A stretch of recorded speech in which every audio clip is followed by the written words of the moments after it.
Boa tarde, mais uma vez. Hoje, na nossa aula de parasitologia, a gente vai falar sobre técnicas parasitológicas, né? Mais precisamente como o passo a passo e o princípio dela. E, no caso, são duas técnicas. Há técnicas que utilizam o princípio de sedimentação. A gente vai falar de uma que vai utilizar a sedimentação de forma espontânea, ou seja, através da força da gravidade, ela vai ocorrer a sedimentação das formas evolutivas dos parasitas se estiverem presentes na amostra fecal. Boa tarde, Daiane. Fazer isso. Se tiver esses parasitas na amostra fecal, a gente vai conseguir observá-los ali após o recolhimento do sedimento e, posteriormente, feito, então, a coloração para identificação. A gente viu que os protozoários são incolores, a gente não consegue identificar eles, sabe que tem a presença, mas não consegue identificar porque eles são incolores. Já os eumintos, a gente consegue fazer a identificação deles, no caso dos ovos, e também as larvas. A gente consegue fazer a identificação sem precisar corar. Mas quando cora, a gente vê a estrutura de uma melhor forma, principalmente as larvas. E através da centrifugação, o que, é que vai acontecer? Eu vou utilizar uma centrífuga para acelerar a centrifugação. E por que, que eu digo, pessoal, que essa técnica ela envolve, essas técnicas que a gente vai falar, a sedimentação? Porque é o sedimento que a gente vai analisar. Não vai ser a parte sobrenadante, como outras técnicas, como as técnicas de flutuação. Essa aqui a gente vai analisar o sedimento. Esperar que nesse sedimento tenha as formas evolutivas dos parasitas, a qual esteja causando aquela doença na pessoa.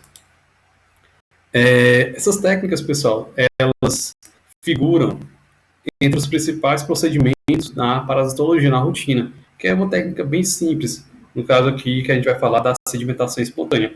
Elas têm como intuito um processo de enriquecimento e, com isso, encontrar as formas evolutivas dos parasitas, a qual essas formas evolutivas não foram encontradas, por exemplo, naqueles métodos diretos, a qual foi pegar a amostra, preparar a lâmina, podendo ou não ter feito aquela coloração para identificar. Com isso, a gente faz então essas técnicas de enriquecimento, para aumentar a chance de encontrar o parasita. E também ela tem o intuito dessas técnicas, ela pode ter tanto vantagens como desvantagens. As vantagens é para aumentar a chance de encontrar os parasitas e, dependendo da técnica, ela vai ter uma forma também de eliminar a maioria dos detritos fecais. Como que isso ocorre? É devido ao processo que vai ter de peneiração. Vai ocorrer um processo que vai peneirar as fezes, utilizando uma gase e também uma peneira, para poder reduzir a quantidade de detritos fecais.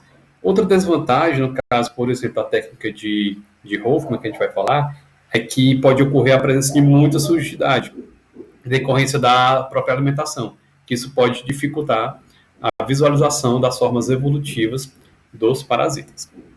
É importante, então, que durante a realização dos exames parasitológicos ou coproparasitológicos, que ocorra sempre atenção à biossegurança, ou seja, usar sempre os EPIs necessários para aquela atividade, como, por exemplo, sempre estar munidos de jaleco, luva e também sapato fechado. E por que a gente tem que ter essas preocupações? Porque, pessoal, se a gente não utilizar luvas, o que pode acontecer? Pode ocorrer que se a gente pegar na amostra fecal sem a luva, mesmo com o potinho coletor estando fechado, o que pode acontecer? Se ela estiver suja durante a coleta, né, que o paciente entregou a amostra, você pode acabar contaminando sua mão e ficando resquícios de formas evolutivas na sua unha, por exemplo. Aí depois de levar a mão à boca, você pode acabar fazendo a ingestão, mesmo que involuntária, de ovos de homínidos e cistos de protozoários, que pode estar na forma evolutiva infectante, devido ao tempo estar após a emissão das fezes, já pode estar infectante, e você acabar então ficando contaminado. Também tomar cuidado durante a atividade. Boa tarde, Milena. Durante a atividade de trabalho, vocês estarem utilizando luvas. Por quê? Porque durante a manipulação, também, para evitar justamente o que eu já falei anteriormente, é evitar com que as formas evolutivas de algum parasita, como, por exemplo, as larvas dos eumintos, e elas podem, então, penetrar através da parte cutânea adentro no seu organismo. E também a gente utilizar esses EPIs e os demais, como, por exemplo, estar com o cabelo amarrado, não utilizar nenhum adorno, para evitar a contaminação com qualquer agente infeccioso que possa estar presente naquela amostra fecal. Que a amostra fecal ela pode conter tanto os parasitas, que são os protozoários, e também os helmintos, como também pode conter vírus, bactérias e fungos que pode causar prejuízo à nossa saúde. Por isso, não esqueçamos da utilização dos equipamentos de proteção individual durante a prática da atividade laboratorial, mesmo no setor de parasitologia. Dando continuidade, pessoal, a gente vai falar primeiramente da técnica de sedimentação espontânea, que é a mais utilizada. Uma que eu já tenho falado para vocês, quando chega no laboratório, a requisiçãozinha, como o nome é PF, que é o exame parasitológico de fezes, o laboratório entende que ele deve fazer essa técnica aqui de sedimentação espontânea, porque ela é mais generalista, ela pode encontrar a grande maioria dos parasitas, desde que eles estejam ali presentes. Essas técnicas, pessoal, ela tem, então, as técnicas de Hoffman, elas podem ter 3 denominações. Técnica de Hoffman, ou método de Hoffman, ou metodologia de Hoffman, Pons e Jahn, e Lutz. São essas 3 denominações. E ela tem como o princípio a sedimentação espontânea das formas evolutivas dos parasitas. Ou seja, você vai fazer a preparação da técnica e vai esperar um tempo para sedimentar essas formas evolutivas e recolher esse sedimento e posteriormente fazer a observação em lâmina para ver se tem, então, essas formas evolutivas. Ela é bem simples, pessoal. É uma das técnicas mais simples que existe na parasitologia. O que é feito, então? Deixa eu botar para cá. Você vai precisar de pouco material, cerca de 5 gramas de fezes, equivalente ao tamanho de um caroço de feijão. É por isso que tem vezes, quando chega aquele potinho coletor muito cheio, o laboratório não gosta tanto. Por quê? Não vai precisar utilizar tanta amostra. Uma amostra do tamanho, por exemplo, de um pouco maior do que, por exemplo, duas falanges é esse aqui. Opa, cadê? Aqui é uma falange, aqui é outra falange. Uma amostra desse tamanho aqui já é suficiente para poder fazer a técnica que está na requisição.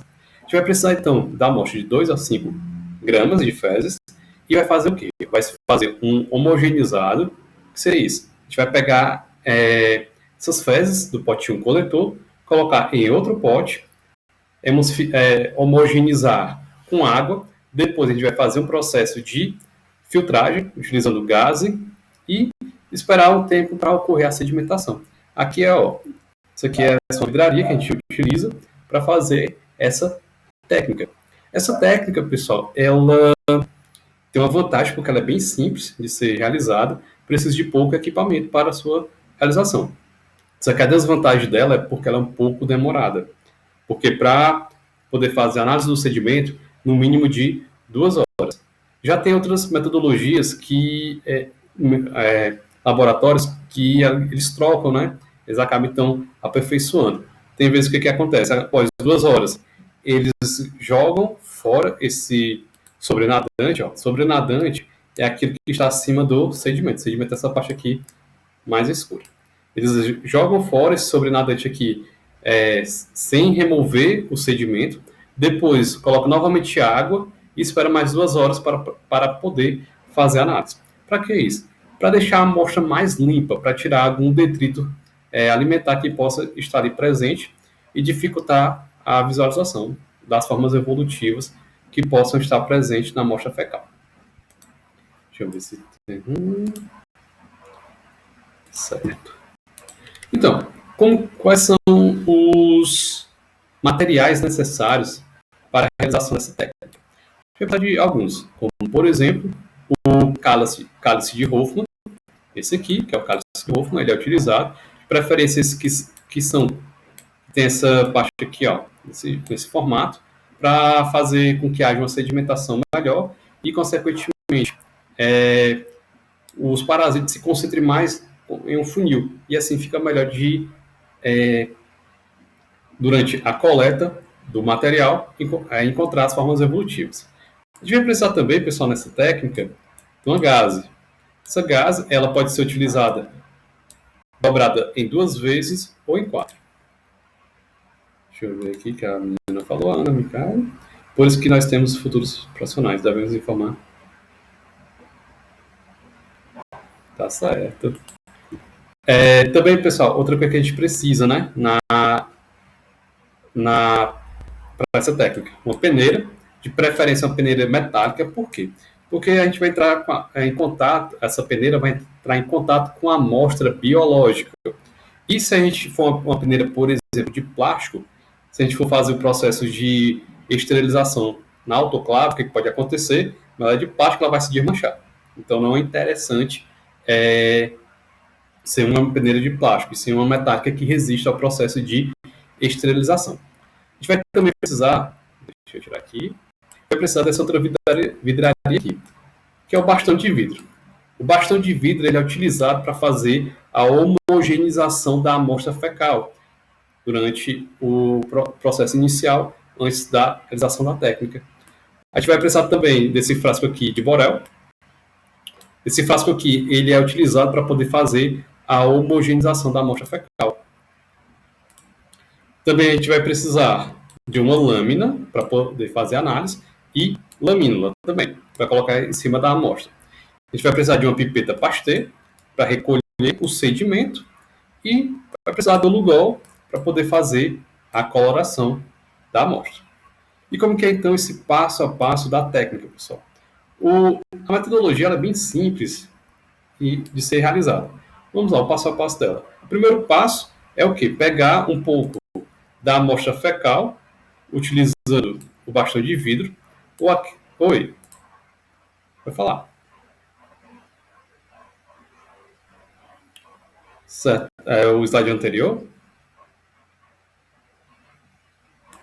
Beleza. Vamos fechar aqui, close. Pronto. É porque aqui eu falei bio, que era, são os materiais necessários. A gente vai precisar do que para essa técnica? A gente vai precisar do cálice de Hoffmann, vai precisar de uma gaze.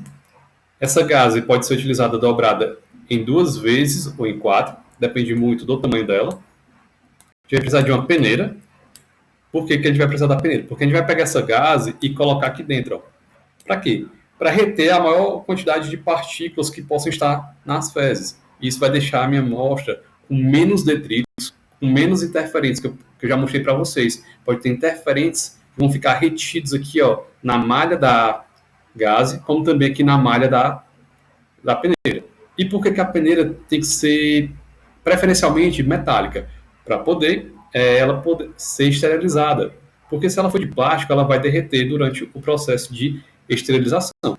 A esterilização utiliza uma temperatura acima dos 100 graus para poder fazer o processo de esterilização. A gente vai precisar também, pessoal, da utilização de um bastão de vidro. Para que o bastão de vidro? Para poder fazer a homogeneização da amostra fecal. A gente vai precisar também, deixa eu fechar aqui. A gente vai precisar também, para fazer a técnica, a gente vai precisar de um frasco de Borel. Esse frasco de Borel aqui é para poder fazer a homogeneização da amostra fecal. Aí vocês devem estar perguntando, por que eu não faço diretamente no potinho coletor que o paciente entregou? É porque eu tenho que deixar uma parte da amostra reservada. Para quê? Se surgir alguma dúvida na amostra, para ver se realmente está condizente. Vamos supor que aquela amostra tenha, vamos dizer que tenha protozoário, tem euminto, tem larvas de euminto, tem várias formas evolutivas. Aí você faça novamente aquela lâmina do paciente do tal. É feito naquele frasquinho, né, que ele entregou, a amostra faz novamente e observa se foi condizente o segundo laudo em relação ao primeiro. Por isso que a gente reserva a amostra do paciente, para evitar novamente, traga nova amostra, toda aquele transtorno ao paciente. Por isso que é feito no frasco de Borel, ou depende muito do laboratório. Você pode fazer em corpos descartáveis, podem fazer em outro tipo de vidraria, como por exemplo um tubo Falco, depende muito do laboratório. A gente vai utilizar também uma lâmina e também a lamínula, para poder, posteriormente, ao recolher o sedimento, utilizando aqui a pipeta Pasteur, usando aqui a pipeta Pasteur para poder fazer o recolhimento do sedimento para poder fazer a análise. E aqui a gente vai precisar do Lugol. Para que o Lugol? Para corar as formas evolutivas dos protozoários. Porque a gente sabe que os protozoários são incolores, a gente não consegue identificar as estruturas internas do protozoário. Por exemplo, se eu tiver aqui uma amostra, vou tentar desenhar. Vamos tentar desenhar aqui um trofozoito de uma giardia. Então, os pares de flagelos.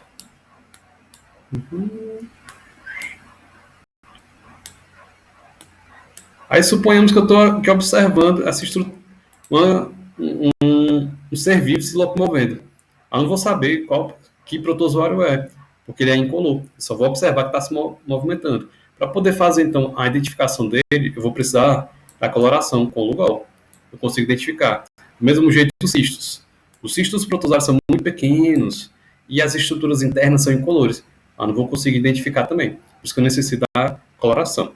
Já os eumintos, como por exemplo os seus ovos, eles têm uma coloração própria, eu consigo identificar. Aí a coloração já não seria utilizada. Mas como eu não sei que aquela minha amostra vai ter ovos dos eumintos, aí eu sempre faço a coloração temporária aqui com o Lugol. Beleza? Tranquilo, Bia?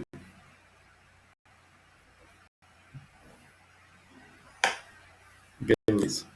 Então, aqui vamos aqui falando aqui a técnica de sedimentação espontânea, como é o passo a passo dela. O primeiro passo é o quê? Vou pegar aqui a amostra fecal, ó, juntamente com o bastão de vidro, um pouco da amostra fecal e colocar aqui, ó, isso dá para ver. Ela vai colocar nesse frasquinho aqui. E aqui o frasco já tem um pouquinho de água. É interessante que tenha pouca água para facilitar a homogeneização, porque se for muita água, vai dar trabalho. Só um ressalva aqui para a menina que o jaleco dela está inapropriado, né? Porque o jaleco deveria ser completo aqui as suas mangas. Depois ela pegou a amostra fecal, vai homogeneizar. E depois que estiver bem homogeneizado, o que seria isso? Você não vai conseguir mais ver pedaços sólidos da amostra fecal, certo? Vai estar uma consistência bem homogeneizada. Depois, o que é que você vai fazer? Você vai, então, pegar aquele homogeneizado, pegou aqui, ó, a peneira e pegou a gás. Pode ser dobrado em 2 ou em 4 vezes. Depende muito do tamanho dela. Aí você vai, então, colocar e despejar aqui gentilmente o líquido que você homogeneizou, ou você pode utilizar também o bastão de vidro. Você vai colocar o bastão de vidro aqui e vai derramar aqui no bastão de vidro. Aí, por capilaridade, a água vai escorrendo. Isso evita com que você jogue de uma vez e acabe então derramando a amostra. Depois disso, o que acontece? Vou fechar aqui por baixo. Depois, então, que você colocar toda a água aqui dentro, né, do homogeneizado, você vai, então, ficou mais ou menos essa quantidade aqui, né, de amostra homogeneizada. Qual o próximo passo? Você vai completar com água até mais próximo da borda. Aí você vai fazer o que posteriormente? Aguardar 2 horas para poder fazer a análise do sedimento. Como eu já falei, tem metodologias que depois que termina essas 2 horas, ela remove esse sobrenadante, essa parte aqui, ó, vai remover gentilmente esse sobrenadante, joga fora e bota a água novamente para deixar a amostra mais limpa, deixar a amostra com menos resíduos. Depois de 2 horas novamente, faz então a análise do sedimento. E como é que é feito essa análise desse sedimento? Como é que é coletado? Eu vou utilizar então a pipeta Pasteur, pessoal, e vou coletar mais ou menos essa região aqui, ó. Esse local aqui que os parasitas estarão depositados. Eu vou utilizar então a pipeta Pasteur, recolho a parte do sedimento em uma lâmina. Eu vou fazer o quê? Em uma lâmina, eu vou colocar 1 ou 2 gotas daquele Lugol, inicialmente, coloquei o Lugolzinho, com outra pipetinha Pasteur, pinguei 2 gotinhas, peguei o meu sedimento, pinguei 2 vezes, 2 gotinhas de sedimento, fiz a homogeneização da solução que eu coloquei, né, da coloração juntamente com o sedimento. Depois disso, coloco a lamínulazinha, fiz a minha lâmina, preparei, depois levo para observar no microscópio. Inicialmente, eu vou observar na objetiva de menor aumento, 4 vezes, e também de 10 vezes, com a com a luminosidade baixa, para não irritar os olhos. E depois eu vou fazer o quê? Quando eu encontrar uma estrutura que eu acredito ser um parasita, eu coloco na objetiva de 40 vezes para ter uma melhor resolução e conseguir identificar. Essa técnica também, pessoal, se eu não tiver uma grande rotina, vamos dizer que no dia teve que ser realizado 100 testes de Hoffman. O que a gente faz? Se deu para fazer 30, por exemplo, pode fazer. E os outros 70 que ficaram lá, pode ser acondicionados na geladeira ou em temperatura ambiente do laboratório, desde que ele esteja com o ar ligado. Aí pode, então, deixar lá na bancada, esperar 24 horas para poder fazer a técnica. Depois disso, eu vou esperar o quê? Aqui no microscópio. Eu vou esperar observar as formas evolutivas. Quais são elas? Os ovos dos eumintos, algumas larvas eu posso encontrar, mas é muito difícil, e também cisto dos protozoários. Eu posso observar na microscopia. Por que eu não vou observar nessa técnica aqui, pessoal, os trofozoítos? Porque o trofozoíto ele acaba, então, perdendo a sua conformação, morrendo, né? Cerca de 30 minutos após a emissão das fezes pelo paciente. É por isso que dificilmente essa técnica de Hoffman, sem a amostra chegar, quando ela chega no laboratório, sem ser pelo conservante, eu não encontro o trofozoíto, certo? E com isso a gente finaliza essa primeira parte da aula, e quando for na próxima semana,